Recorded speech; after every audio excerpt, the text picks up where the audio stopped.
everybody? I am Jay Shady, and you are listening to the voice of reason. So, what a surprise, huh? What a coincidence. What a shock that we get another Monday Night Raw and another fucking ultimately, basically, pretty much boring shit fucking show. You got three watchable segments, things here, three spots here that is good, and then everything else fucking sucks. Everything else is fucking retarded, just makes no sense, is just illogical, is just downright fucking dumb. And that's pretty much what this show has been doing for like fucking 2 months now, and it's getting really tiring, it really is. Three good segments. 3 segments that I like on a 3-hour fucking show. That is equal to one good segment an hour. That, how fucking ridiculous is that? Like, imagine if you're watching an hour-long TV show, like, you know, Walking Dead, Breaking Bad, you know, an hour-long TV show, whatever it is, and all it has is one good moment for that 1 hour that it's on, like, you know, 5 to 7 minutes of good moments. You know, would you fucking defend the show? Would you keep watching the show? But still, with wrestling, if it has 3 good segments these days, it's lauded as a fucking great show with people. I just don't understand it. I really fucking don't. So, we start the show off. You know, this is the thing, like, you know, a couple months ago, I don't know, a month ago, 2 months ago, WWE, Vince McMahon lost almost $750 million, around there. I don't know what the exact number was, but it was around $750 million, I believe, that they lost. And, you know, you would think that they would get a fucking clue at that point. If I lost $750 million with my business, I would try to shake things up. You know, I would try to do something different. But no, instead of, you know, trying to do something different, to try to, you know, initiate some change, try to start some innovation, you know, revitalize the fucking business, the show, they just do the same old fucking shit. The same old shit that got them into this hole that they're in. The same old shit that cost them $750 million. You know, it's this whole thing that I also hear from fans when they defend Cena, like, well, Cena's the one that makes them money. He's the safe bet. Okay, so he's the safe bet in the short term, in the immediate investment. You know, he might keep the show at a 2.8 and not go any lower than that.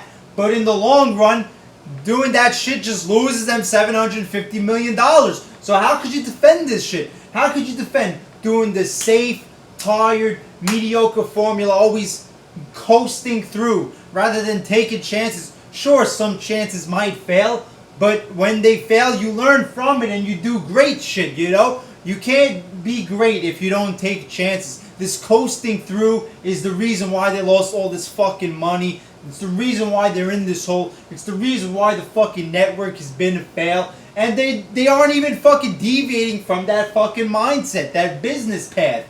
It makes no sense. Like I said, okay, sure, John Cena with his stupid fucking merchandise might keep the show at a 2.8, might not fluctuate too much right now, but when you give him the ball for 10 fucking years straight, it comes back to bite you in the fucking ass. So when are we gonna move on with this shit? And oh, we have a go home show for Money in the Bank. You know, a pretty, you know, interesting pay-per-view going into it. Not for the card itself, but you know, Money in the Bank, when that time comes around, wrestling fans are usually interested in it. And how do they build up our interest to start off the show?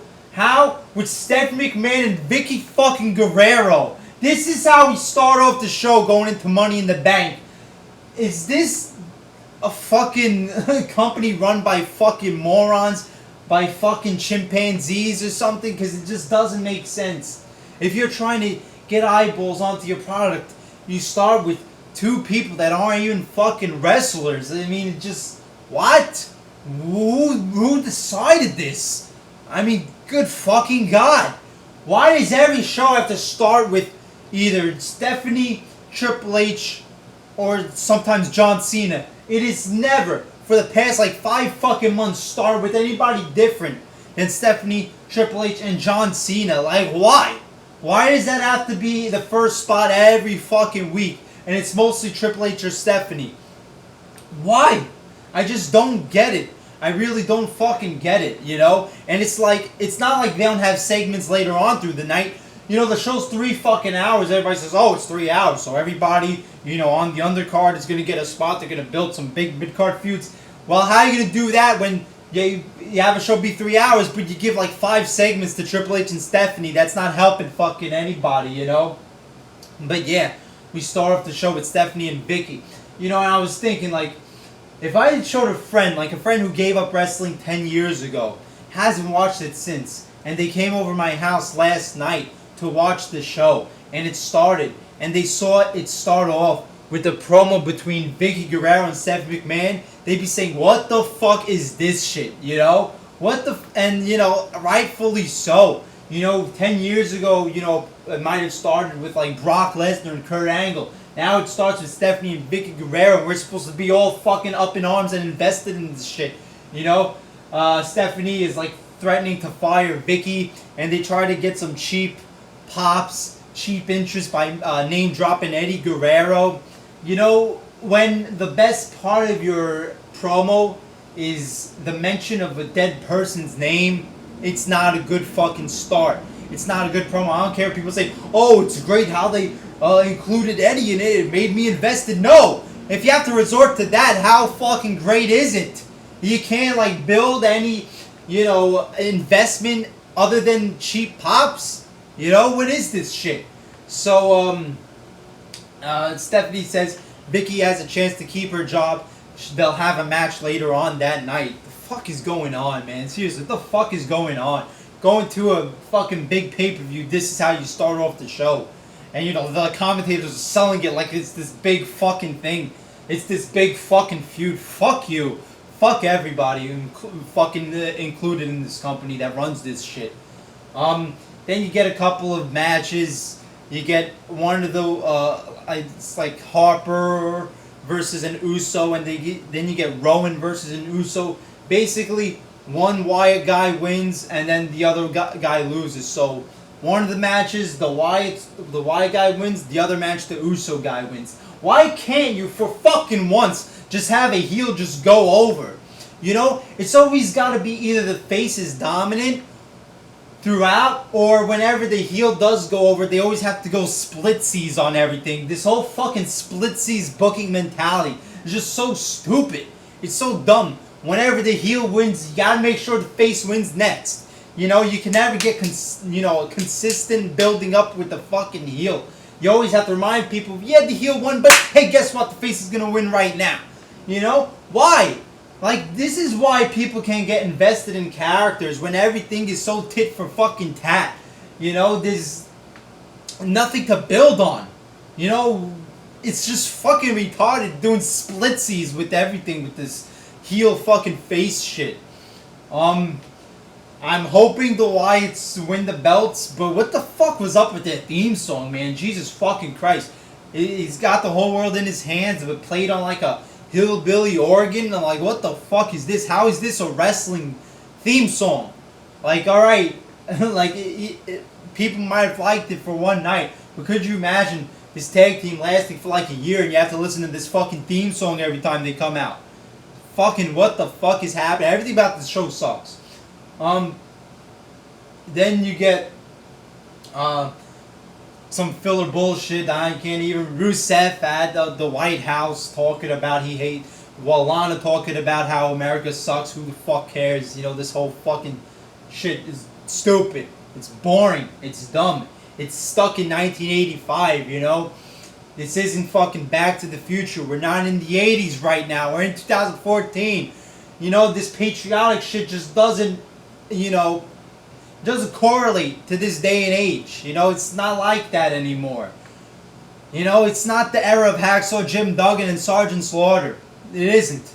So you get that shit. And then one of your good segments, one of the 3 good segments was Bo Dallas tonight. You know, Bo Dallas is like the fucking most interesting, entertaining thing for me at this point. It's fucking sad. It really is. You know, not sliding Bo Dallas, but the fact that some new guy with like who doesn't even have real matches. He's just more entertaining for me. At least he makes me fucking laugh.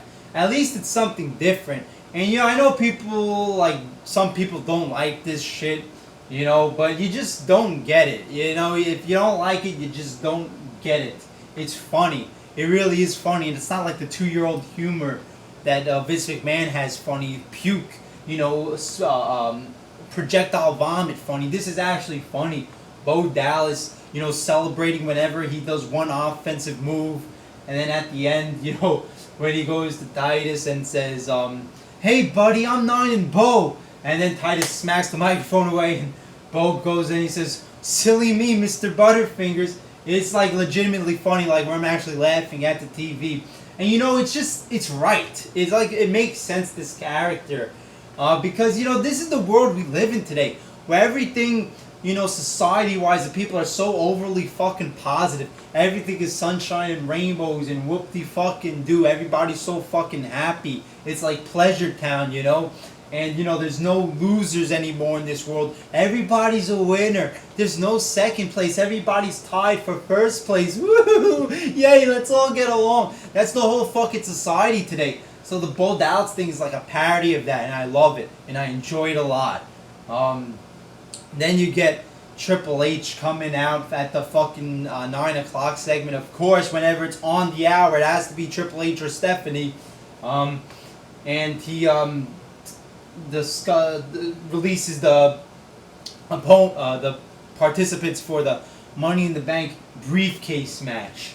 I'm glad we're getting a second Money in the Bank match, an actual Money in the Bank match. It's not even the second, it's the only one. I don't know why they're billing the title match as a Money in the Bank match, because it's not. But yeah, we're getting a legitimate Money in the Bank match. So, that's all great and fine and everything, but Jesus Christ. Could they pick any worse fucking participants for this thing? You got fucking Jack Swagger, Jack Jobber, just a fucking jobber. Who else do you got in here? You got Dolph Ziggler, Dolph Jobler. It's all fucking jobbers. All of them. They're all jobbers. And then you get Kofi Kingston, Joby Jobston, more like it. Kofi Kingston, I can't take this shit. This whole, he's the human highlight reel. Nobody puts on ladder matches and, specialty matches like Kofi Kingston. He's the human highlight reel. Yeah, he's the human highlight reel of fucking sucking. The human highlight reel of never fucking winning anything. Of fucking highlight reel of jobbing night after night. If he's so great with these ladder matches, why hasn't he fucking won one?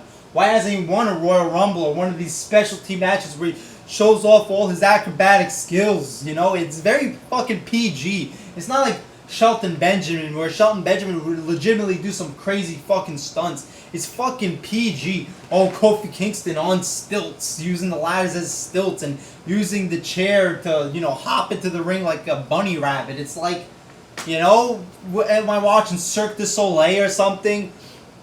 So Kofi Kingston is in it. So you got Kofi Kingston, you got Jack Swagger, you got Dolph Ziggler, 3 jobbers who have no fucking chance of winning this thing. Then you got Rob Van Dam, and like Seth Rollins said tonight, it's not 2005, so this guy has no chance of fucking winning. So 4 guys right there who can't win. Right off the fucking bat. Then you get Bad News Barrett. I like Bad News Barrett, but is he really gonna fucking win? Does this company actually fucking see Bad News Barrett as a main event player at this point? No. So 5 guys who can't win. And then, of course, we got Seth Rollins, the fucking obvious choice of winning this thing. And then Seth Rollins comes out, cuts a pretty decent promo. Before I talk about that, though, first of all, he has the most god-awful fucking music. These new theme songs are fucking shit. The Wyatt family's theme song, not the Wyatt family's, the Harper and Rowan's Whole World in His Hands theme song sucks. Cesaro's theme song fucking sucks. Seth Rollins' theme song fucking sucks. It's like the producers just mashing a bunch of buttons at the same fucking time, and it all sounds like fucking noise. no melody, no consistency, like nothing to listen to or remember. It's like da da da da da. That's exactly what the fucking theme songs sound like. So, and then he comes out like some fucking weird, like German, like Rammstein, German death metal porn star with the fucking tight leather spandex. What the fuck? You know, I said it was horrible that he was wearing the Shield outfit, the generic, modified version of the Shield outfit. But he might as well have kept that shit on, because this is not any better. It doesn't even fit his character at all. Like, why is he wearing fucking tight leather pants like he's in some 80s hair metal band? It's like, what? Horrible. Horrible. This is not the attire of a main event player. I'm sorry. I can't take it seriously. And then we get Seth Rollins versus Rob Van Dam. Pretty decent match. Pretty good. Rollins wins it. And then Dean Ambrose comes out and attacks Rollins at the end. And starts going crazy on the microphone, says he's going to screw up the whole pay-per-view.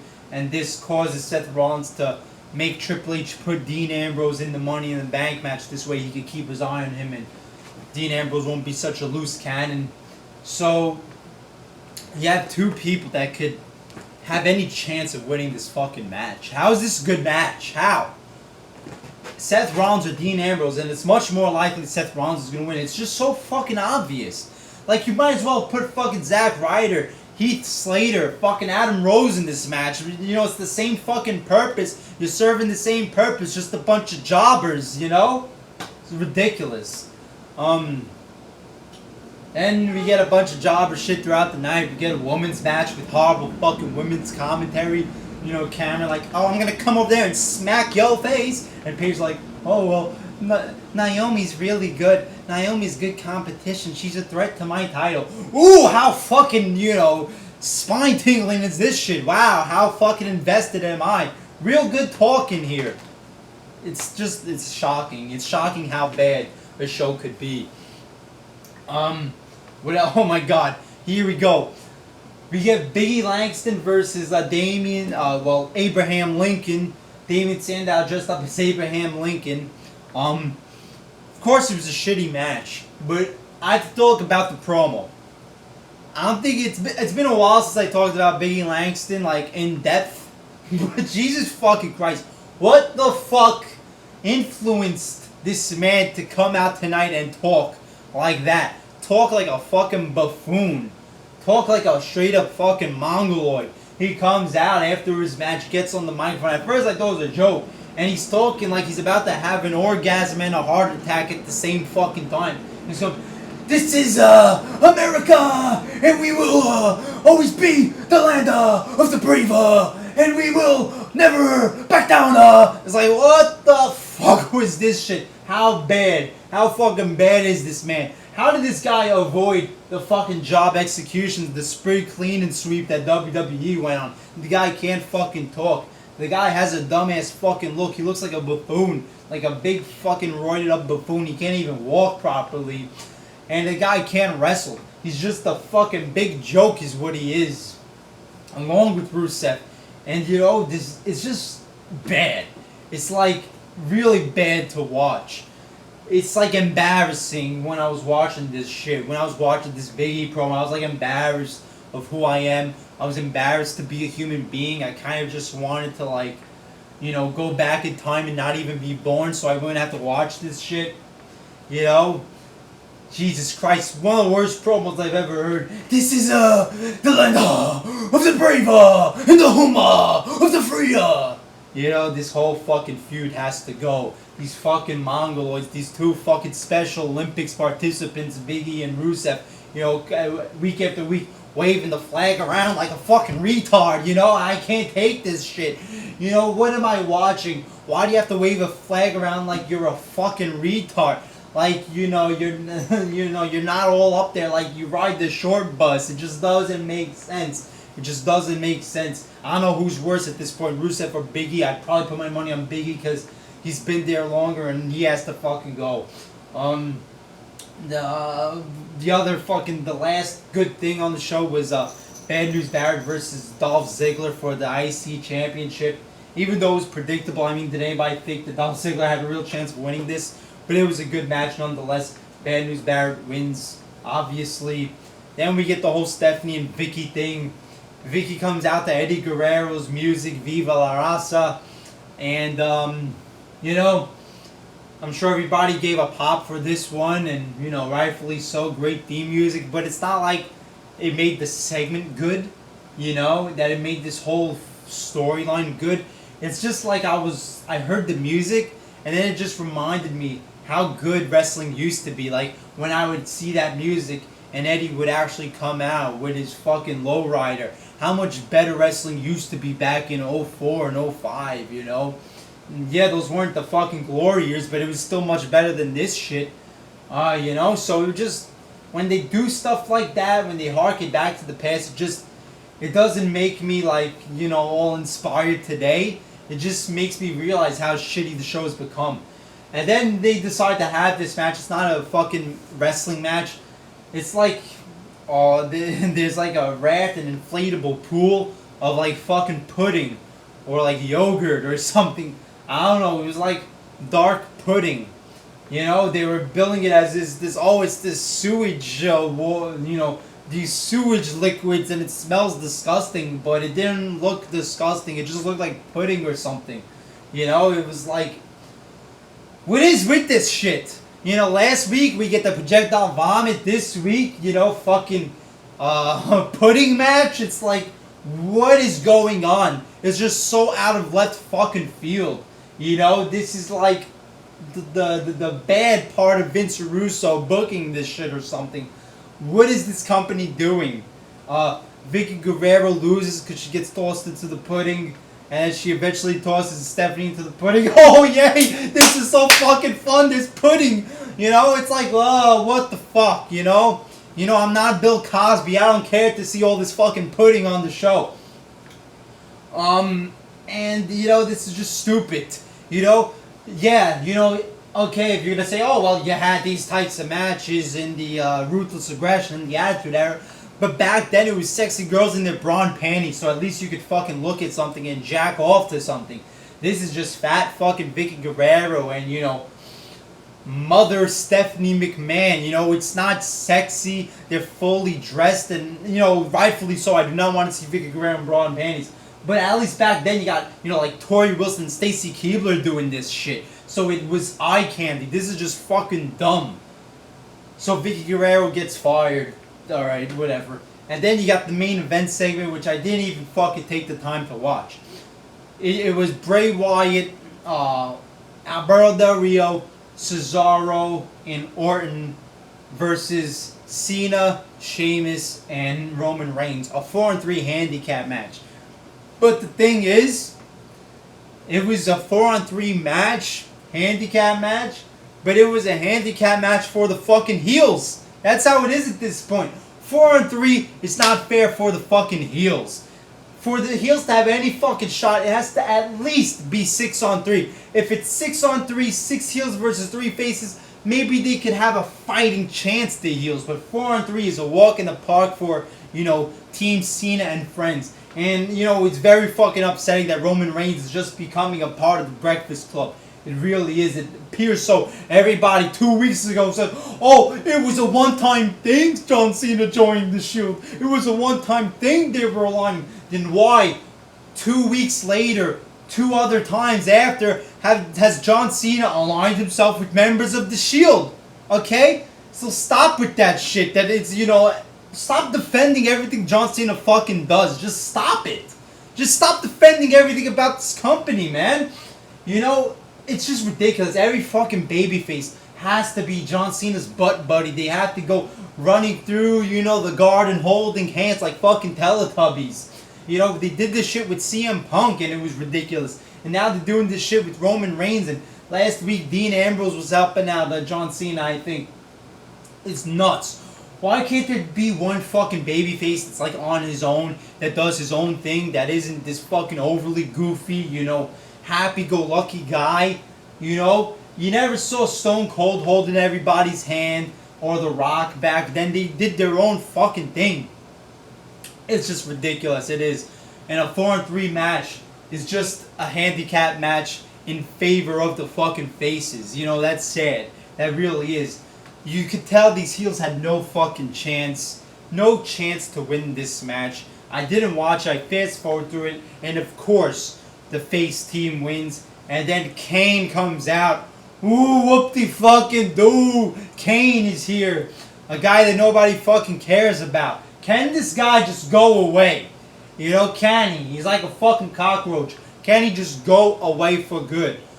We do not need Kane in the Money in the Bank match. And, you know, he's added into the Money in the Bank match. So here we go. Money in the Bank for the title itself is going to be horrible. You got nobody that's even good at a fucking ladder match. It's all these fucking heavyweight guys. It's just going to be so fucking bad. 8 people. 8, you know, non-talented people. Like, a couple guys in there are good, but the majority of them fucking suck. The majority of them are just going to make this shit very clusterfucky. You got fucking Randy Orton, who's a boring motherfucker. You got Sheamus, who fucking sucks. Alberto Del Rio, that still mind boggles me why he's in this thing. Kane, who can't fucking, what's he gonna do, walk around the ring all fucking day? John Cena, Cesaro, at least he's one fucking good guy in this match. One guy who put on some good spots. You know, what's Bray Wyatt gonna do? Is Bray Wyatt gonna do a moonsault off of a fucking ladder? I don't think so. And, who's the other guy? There's one other person in there. Oh, Roman Reigns. You know, but none of these guys are not fit for this type of match. And to have 8 of them is just retarded. And how obvious is it that John Cena is going to win? Let's roll through this one. Alberto Del Rio, no chance in hell. Randy Orton, he just had his title reign, so he's not going to win it again. Sheamus, no chance in hell. Cesaro, too soon, not happening. I mean, maybe if they want to go for a shock thing, but I doubt it. Kane, no fucking way. Bray Wyatt, yeah, because he's ready to be a champion after making himself to look like a bitch versus John Cena for the past 3 months. Roman Reigns, too soon, I still think. And it's John Cena. I mean, it's just so fucking obvious. I said this. You know, I said this a month ago. When Dan Bryan, you know, when this whole thing started with, if Dan Bryan couldn't compete, that the title will be stripped and it'll be a Money in the Bank match for the title. I said this. I said John Cena's going to win the title. People said, oh, don't say that. WWE wouldn't be that stupid. Stop giving WWE the benefit of the doubt. They are not smart. They are that damn stupid. Just look at how they started the show with Vicky Guerrero and Stephanie McMahon. Alright, so there you go. You got 2 fucking matches, 2 ladder matches in this pay-per-view. You got the tag team title match. And what else? I don't know one other match on this fucking pay-per-view. I don't even know if there is any other scheduled matches. 3 fucking announced matches? Was each match gonna be an hour long? This pay-per-view is gonna fucking suck. You have 2 of these Money in the Bank matches and like, how many this? I think 8 and 7. That is 15 people combined in both of the Money in the Bank matches, and like 11 of those 15 are fucking jobbers. You know? 11 of those 15 are people who have no chance of winning it. Maybe not 11 of them are jobbers, but 11 of them have no chance of winning it. Like 6 are jobbers. But it's like, it's ridiculous. This show sucked. 3 good segments is not fucking enough for a 3-hour show. There's my, you know, positive, you know, 2 thumbs up review of this show. Yeah, WWE is so fucking great. I love it. I love everything they do. You know, great company. You know, oh, it's just a mistake that they lost $750 million. Vince McMahon just misplaced his money. It fell out of his pocket. They're not doing bad business at all. Yeah, right. Okay, as always, I am Jay Shady, the voice of reason. Like, comment, subscribe, and I'll see you later.